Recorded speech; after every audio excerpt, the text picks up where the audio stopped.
यहाँ दिखावा नहीं चलता। यही तो एक दादा के बात की बड़ी इंसाफी है। तुम कितना भी करो चालाकी चतुराई, पर दादा कभी भी इस बात को हाँ नहीं बोलेगा। उसका ऐसा इंसाफ का मंदिर है, तुमको सीधा दिखाएगा। तुम अपने इंसाफ पे चलो। अपने मन की बार बार हम दिखाने के लिए कुछ कार्य नहीं करते। जो कार्य करते हैं वो निष्काम सेवा सच्चाई के लिए। दिखाना किसको? कोई दूसरा हो तो मैं उसको दिखाऊं, मेरा तो अपना आप है, किसको दिखाऊं? किसको कहें? कौन सी बात किसको कहें जो हमारे को वो महान समझे?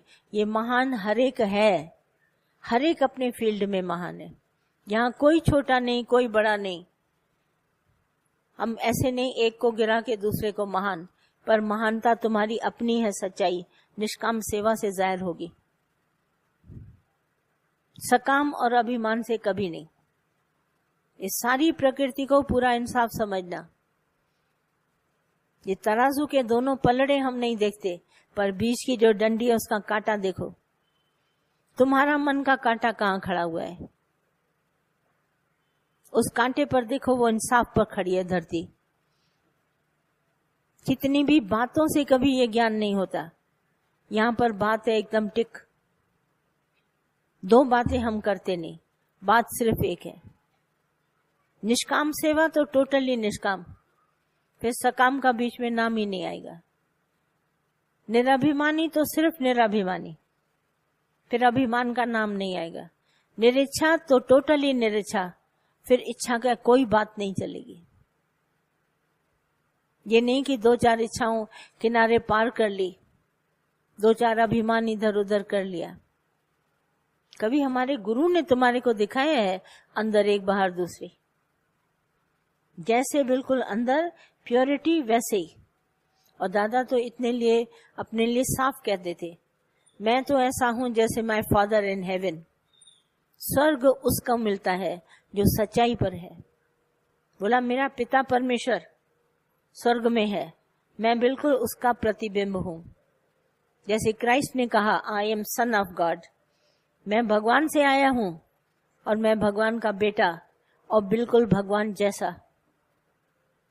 कभी उसने कुछ नहीं बोला, बोला मैं भगवान जैसा बिल्कुल हूबहू, रूबरू भगवान जितना हूं। कैसे उसने बात करी? बोला मैं भगवान से जरा सा भी हटके नहीं हूं, I am son of God. दादा ने बोला एज फादर इन हेवन, मेरा पिता परमेश्वर स्वर्ग में है, मैं बिल्कुल वैसे ही हूं। मैं इस धरती पर, मैं स्वर्ग में आई, ये धरती स्वर्ग है, नर्क तुम्हारा विचार है। धरती स्वर्ग की है और ये निराभिमानता से बनी है। नर्क तुम्हारा ख्याल है, देह अभिमान नर्क है। तभी दादा सब कहते थे देह अभिमानी को नर्क में नहीं जाना है, देह अभिमानी बैठा ही नर्क में। बार बार हम आपको दादा की वाणी बिल्कुल सुनाते हैं, धन पर, शरीर पर, संसार के रीति रिवाज पर। सवेरे भी मैंने आपको गुरु नानक साहब की बात बताई, हो मैं त्याग, हो मैं प्रीत त्यागो, लोका रीत त्यागो। जब ये तुमको ज्ञान से अंदर में आ जाएगा तो तुम खुद ही दिखावे का काम ही नहीं करेगा। ये दिखावे का काम होता ही हमारे में तब है जब मैं जिंदा है। मैं नहीं हूं पर परमात्मा तुम है। ये तुम्हारा ही खेल है, तुम्हारे ही मन का, तुम्हारी इंद्रियों की हलचल का। तभी बोला साधु, कैसे बोला है? सब जगह कछुआ जैसे इंद्रियों को अपने समेट लेता है अंदर, ऐसे ही ज्ञानी सारी इंद्रियों को समेट लेता है और निराकार के हुक्म पर चलता है। अभिमान लेश मात्र भी नहीं। भगवान जैसे तुम उठाओ, जैसे चलाओ, जैसे बिठाओ। आज तो ये एक कार्य है, पर सदा ही जहां भी कार्य करते हो, छोटे मोटे घर के करते हो, कोई और तुम करते हो, अपने को पहले जांचना कि तुम निराभिमान है, फिर कार्य की सफलता मिलेगी। सफलता निराभिमानी के पांव छूती है और अभिमानी को सफलता कभी मिलती नहीं। अभिमानी अपने जीवन में सदा ही असफल है। और जहां सफलता है वहां वो आके सारी प्रकृति पांव छुएगी। तुम सफल मनुष्य होके संसार में चलो। निराभिमानी सदा ही सफल है। बोला कौन आया? देखिए पूछते हैं। मैं साधारण बैठी रहती हूँ घर में, कुछ भी कोई भी आता है, मैं जब तक उसको जानती नहीं तब तक मैं मुंह पर मुस्कुराहट ही नहीं लाती। मुंह पर मुस्कुराहट, मुझे पहले इंट्रोडक्शन दो, कहाँ से आए हो, ज्ञान कौन सा सुनते हो, किधर बैठे हो, सारी मुझे जानकारी दो। फिर देखो, फिर तुम बैठो, खाओ भी हमारे साथ, बात भी हमारे साथ करो, सब कुछ करो। अनजाना जो भी सामने आता है अहंकार से भरा हुआ। ज्ञान सुना है 10-15 साल, इतना साल सुना है, निराभिमानी आओ। ऐसे तो मैं कह दूंगी सब भगवान है, पर जिस कार्य के लिए हम आए हैं तो आपको फौरन होशियार करेंगे कि अहंकार तुम्हारा क्या करेगा, तुम्हारे को अभिमान ले डूबेगा, तुमको लेके डूब जाएगा, तुम भी डूबे हुए नजर आओगे। और उसी जगह निराभिमानी होके आके पेश होगे, बोलोगे भगवान हम तुम्हारी शरण में आए हैं, हम दादा की शरण में आए हैं, तो वो कहेगा उठो, खड़े हो जाओ निराभिमानता से। अहंकारी अनजान आदमी जो जानता नहीं किसी बात को, शरीर के डील में आके खड़ा हो जाता है, मैं मिस्टर फलाना, फौरन पहचान में आ जाता है। और निराभिमानी दूर से ही तुमको पता चलेगा कि ये कैसा है। इसको अच्छी तरह से अंदर में जानो। निराभिमानता अपने आप में बड़ी उत्तम चीज है। तुम उत्तम मनुष्य चोला मिला है तुमको, तुम उत्तमता को प्राप्त हो। मानुष जन्म में आए के जिन्हीं न जानियो ज्ञान। तुमको अगर ये ज्ञान नहीं है कि अहम ब्रह्म, बोला खाना पीना भोगना तिनका पशु समान, तुम पशु जूनी में हो, भले खड़े हो, पर तुमको जिन्हीं न जानो ज्ञान, तुम्हारे पास ज्ञान नहीं है। इतना ज्ञान नहीं है। शरीर किसने धारण किया है? ये कपड़े पहनने वाला कौन है? ये कपड़े पहनने वाला भगवान है। अगर ये तुम्हारे पास ज्ञान है तो तुम्हारा खाना पीना भोगना सब अच्छा है। पर अगर ये ज्ञान तुम्हारे पास नहीं है कि कपड़ा पहनने वाला कौन है, तो खाना पीना भोगना पशु जैसे है। पूरी वाणी लिखी है, कभी तुम अपने साथ बैठ के इस वाणी का अध्ययन करो तो तुम्हारा देह अध्यास हमेशा के लिए चला जाए। अनुभव तुम्हारा जाग जाए कि क्या हमको करना है और हम क्या कर रहे हैं। फौरन तुम्हारे को दिखावा बाहर का चला जाए। अरे मुझे ज्ञान है, ये मेरा शरीर रूपी चोला परमात्मा ने धारण किया है, मैं इसमें शरीर को अपना समझ के अभिमान क्यों करता हूं। जहां तुम अभिमान करेगा वहां तुम नर्क की तरफ जाएगा। स्वर्ग तो बहुत दूर की बात है। तभी बार बार उठते बैठते सवेरे अभ्यास करो। परमात्मा ये शरीर तुमने धारण किया है, मैंने नहीं धारण किया है। तुम इस शरीर को जैसे चलाओगे मैं वैसे चलूंगा। हलाई त हला ब्यारी त बस वाग धनी तेंजे बस।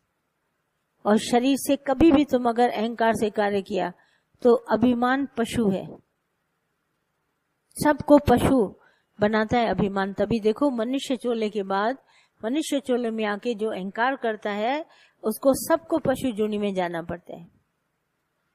इसीलिए मैं इच्छा को कभी छूती नहीं, पहले अहंकार को, क्योंकि गुरु ने किया, गुरु आया तो गुरु को समर्पण भाव किया तो अभिमान गया, तो गुरु उठा के खड़ा कर देगा, निराभिमानी बना देगा। पर गुरु की शरण में आके अहंकार दिया नहीं। इच्छा तो अभिमान से पैदा होती है, वो तो बात की बात है, पर पहले अहंकार। हम जाने तो सही ये चोला किसने धारण किया है। तब जब उठ के खड़े होते हैं, बोला वाह भगवान दादा तुमने सच बता दिया हमको, ये चोला तो धारण करने वाला तुम था, पर मैं इतने दिन कब्जा लगा के बैठा मैं हूं मैं हूं। तभी प्रार्थना करते हैं भगवान हमको इस अभिमान से छुड़ाओ। प्रार्थना का अर्थ है शरण लेते हैं भगवान की। तो गुरु नानक साहब कहते हैं जो शरण लेते हैं उसको कंठ लगाते हैं, वो कंठ से लगा के अपना बना देता है भगवान। इस बात को सिर्फ जानो, एक बात, और कोई बात हम तुम्हारे को बोलेंगे ही नहीं। इस अभिमान से सदा ऊपर उठो। और ये खबर तुमको जब पूर्ण गुरु वही देगा, कोई और नहीं देगा। जब ये खबर तुमको घर बैठे मिले, या खबर को लहंदो शेर, पाण मंझा मां आया केर, मैं अपने आप में आखिर कौन हूं, वो शेर दिल होगा, उसको ये खबर मिलेगी तो उठ के खड़ा हो जाएगा। पाण मंझा मां आया केर, उठ के खड़ा हो गया, अरे मैं अपने आप में आखिर हूं कौन। तो उसको अंदर से ही पूर्ण गुरु जवाब देता है, अरे ये तो तुम है, तुम उठ के खड़े हो जाओ। जब ये खड़ा हो गया अपने पांव पर पूरा फिट, अब कभी उसे नहीं भूलेगा कि हमारे शरीर में परमात्मा मौजूद है। मैं आपको सवेरे भी बोली, एक एक बाल नुचता है तो दर्द होता है, एहसास होता है दर्द का। ये जो एहसास है यही परमात्मा की मौजूदगी दिखाता है। भगवान है वहां पर मौजूद, तभी ये एहसास होता है। इसकी दवा भी भगवान है, इसकी दुआ भी भगवान है। करके देखो ये कितना है। तुम अभ्यास नहीं करता ना, बिना पढ़ाई के आया, तो कितना भी पेपर आप देंगे, अचानक पेपर होगा और आप आंसर लिख नहीं पाएंगे, जवाब लिख नहीं पाएंगे। इसीलिए ये पढ़ाई हमारी दिन रात कंटिन्यूएशन में होती है। हम कभी भी 1 मिनट भी भूलते नहीं इसको। पूरा गुरु मिला है और पूरे गुरु ने ये ज्ञान दिया है कि ये चोला परमात्मा ने स्वयं धारण किया है। यहाँ मैं नहीं, पर भगवान स्वयं है। हमारे करतूतों से पता चलता है कि हमने इस चोले की कभी कदर नहीं करी। इतना ज्ञान गुरु से लिया पर कदर नहीं करी। इसकी कदर करनी चाहिए, चलते फिरते इसकी कदर करनी चाहिए। कदर नहीं करेंगे काम नहीं चलेगा, पूरी इसकी कदर होनी चाहिए। एक एक क्षण इसकी कदर करो, नहीं तो निराभिमानता आएगी नहीं। अभ्यास बहुत जरूरी है। आप समझते हैं बस सत्संग सुना काम उतर गया, नहीं। सत्संग सुना माना काम शुरू हो गया। स्कूल खुल गया, मास्टर ने पढ़ाई शुरू कर दी तो हमारा काम शुरू हो गया। ये थोड़ी ना कि हमने सत्संग सुन लिया मेरा काम उतर गया। अरे आज का ज्ञान सुन के आए, आज मेरा काम शुरू हो गया। इधर उधर टाइम नहीं गवाएंगे। आज का सत्संग सुना, फिर कल का सुना, हमारा अभ्यास शुरू हो गया। देह अध्यास हमको जानना ही जाना है। हम कभी इसको रख नहीं सकते। एक सर्प को टोकरी में रखने से सदा ही हमको डर होता है, ये सांप हमारे को कभी मौका पड़ के काट न दे। हम नहीं रखते। इस अभिमान को अपने अंदर हम पाल नहीं सकते। ये मिनट मिनट में डंक लगाएगा। तभी किसी ने पूछा, बोला गुरु का संग अच्छा कि सांप का डंक अच्छा? तो बोला सांप का डंक अच्छा। एक बार मारेगा तो मर जाएंगे, पर गुरु तो मिनट मिनट मारेगा, क्योंकि गुरु को अभिमान हटाना है। वो छोड़ेगा नहीं। वो थोड़ा सा कच्चा देखेगा, पकाने के लिए डाल देगा। तुम कच्ची डबल रोटी बेचता है, कच्चे बिस्किट देता है? कभी नहीं देगा। पूरे पके हुए, बेक तो बेक हो अच्छे, पर रंग भी उसका अच्छा हो, ढंग भी अच्छा हो, तभी तुम बाजार में बिक्री बनाएगा। तो गुरु भी ऐसे पूरा रंग और ढंग तुम्हारा देखता है। बोला ढंग में अभी कच्चा है, इसको जरा सा बोला गिर गया, उठाई नहीं, ये रंग और ढंग है, फौरन पता चल जाएगा। तभी गुरु क्या करता है, एक एक चीज को पूरा परफेक्शन देने के लिए।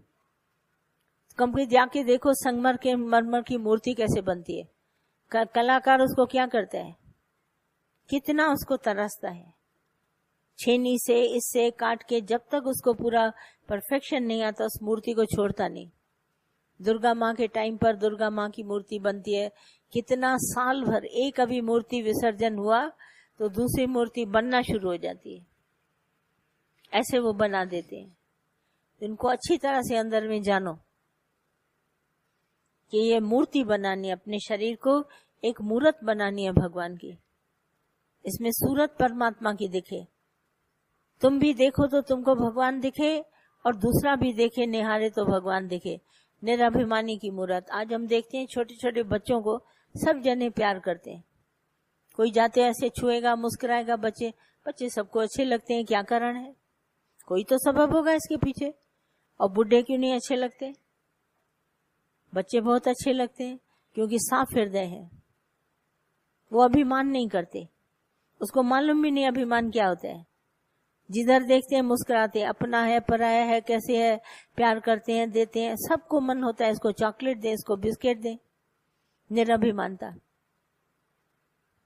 और वही ओल्ड एज में आके इतना अभिमान आ जाता है कि खांसी आए ना आए, मगर कोई जा रहा है तो एकदम खांसेगा कि वैसे हमारी तरफ देखे, ये अहंकार है।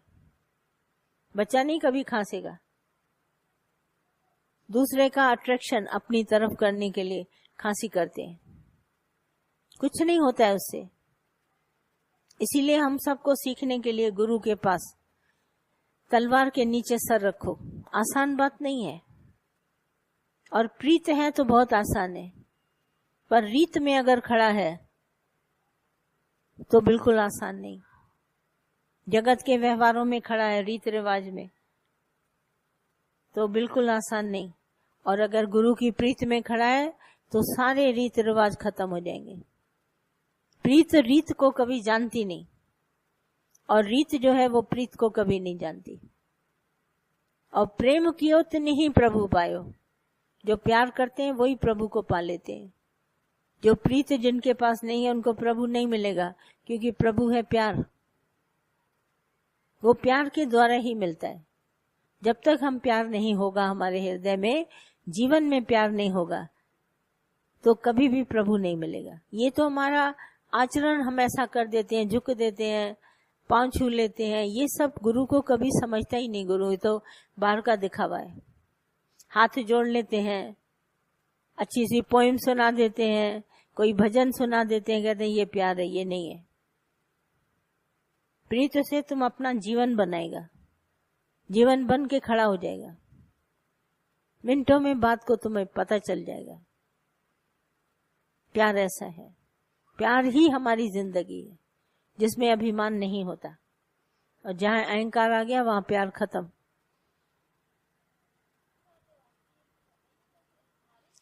पता तुमको इसलिए नहीं है क्योंकि ज्ञान का अभ्यास ही नहीं है तुम्हारा। बस सुन के उतनी कॉपी बंद कर दी, फिर सुन के फिर कॉपी बंद कर दी। अरे खोजना करो ना ज्ञान की। ऐसे थोड़ी ना तुम ये बात कह देगी तो मैंने मान ली, हाँ भाई इस बेचारी को पता नहीं है। अरे एक दिन ज्ञान सुना, 2 दिन 3 दिन तुम्हारी खोजना शुरू हो जानी चाहिए। क्यों नहीं आज दिन तक खोजना करी? और अगर नहीं करी तो पूछो ना किसी से कि आखिर क्या है। तुम अनजान बन के रहोगे, कहोगे हमें तो कुछ पता नहीं था। पता करना पड़ेगा आपको। बिना तुम्हारे पता किए तुम्हारे पास ज्ञान कहां से आएगा? अहंकार का पूरी तरह से पता लगाओ, ये अभिमान है, क्या है, क्यों रुक रहा है, क्यों ऐसा हो रहा है, तुमको सारा पता होना चाहिए, है ना? कि नहीं? पता न करो।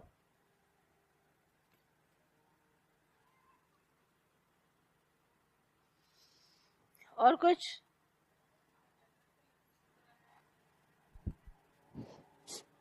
भजन बुधान